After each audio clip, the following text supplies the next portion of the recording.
అనగనగా ఒక రాజుగారు తన రాజ్య పర్యటన చేస్తూ ఒక గుర్రాల బజారులోకి వెళ్లారు. బజారులోని గుర్రాల వ్యాపారస్తులందరూ రాజుగారికి గుర్రాలు అమ్మాలని ప్రయత్నాలు మొదలెట్టారు. ఒకరిని మించి ఒకరు వారి వారి గుర్రాలను పొగడడం మొదలెట్టారు. నా గుర్రం మీరు చెప్పినట్టు చేస్తుంది అని ఒకరంటే, నా గుర్రం చాలా వేగంగా పరిగెడుతుంది అని ఒకరు, అసలు నా గుర్రానికి భయమే తెలీదు అని మరింకొకరు గొప్పగా చెప్పుకున్నారు. ఒక వ్యాపారస్తుడు మరీ అతికిపోయి, నా గుర్రం ఎగరగలదు అన్నాడు.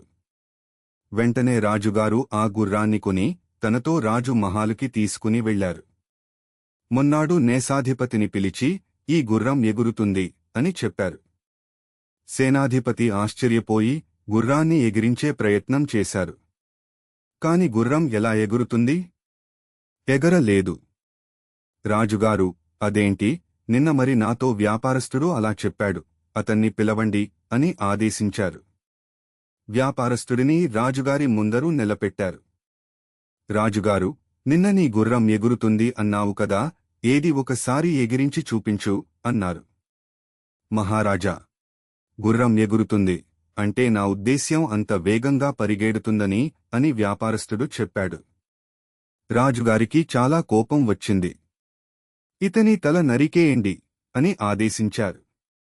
ఆ తర్వాత ముఖ్యమంత్రిని పిలిచారు.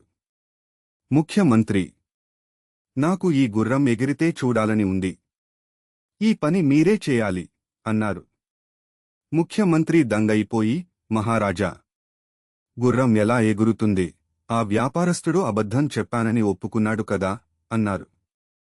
మహారాజు వెంటనే, ఇతని తల నరికేయండి అని ఆదేశించారు. ఇలా ఒక్కొక్కరిని పిలవడం, వాళ్లను గుర్రం ఎగిరించి చూపించమానడం, వారు అదెలా సాధ్యం అని అడిగితే వారి తల తీసేయడం, కొన్ని రోజులు ఇలా గడిచాయి.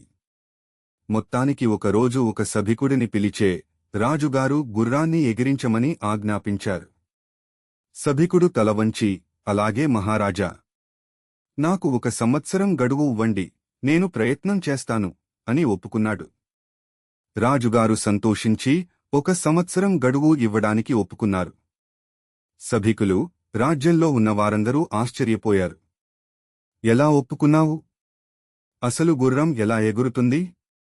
నీ దగ్గర ఏమైనా ఉపాయముందా అని రకరకాల ప్రశ్నలు అడిగారు. సభికుడు చిరునవ్వుతో తప్పించుకుని ఇంటికి చేరుకున్నాడు. ఊరంతా నిప్పులా పాకిపోయిన ఈ వార్త ఇంట్లో ఉన్న అతని భార్యకి కూడా తెలిసింది. ఆందోళనగా ఆటను ఇంటికి వచ్చేదాకా గుమ్మం మీద కాపు కాసింది. ఇంటికి భర్త రాగానే విన్నది నిజమేనా అని అడిగింది. సభికుడు నిజమే కాని కంగారు పడద్దు అని భార్యను ఇలా ఓదార్చాడు. మూర్ఖుల మనసులో ఒకటి పడితే అది సాధించాలన్న పట్టుదల బలంగా మొదలవుతుంది.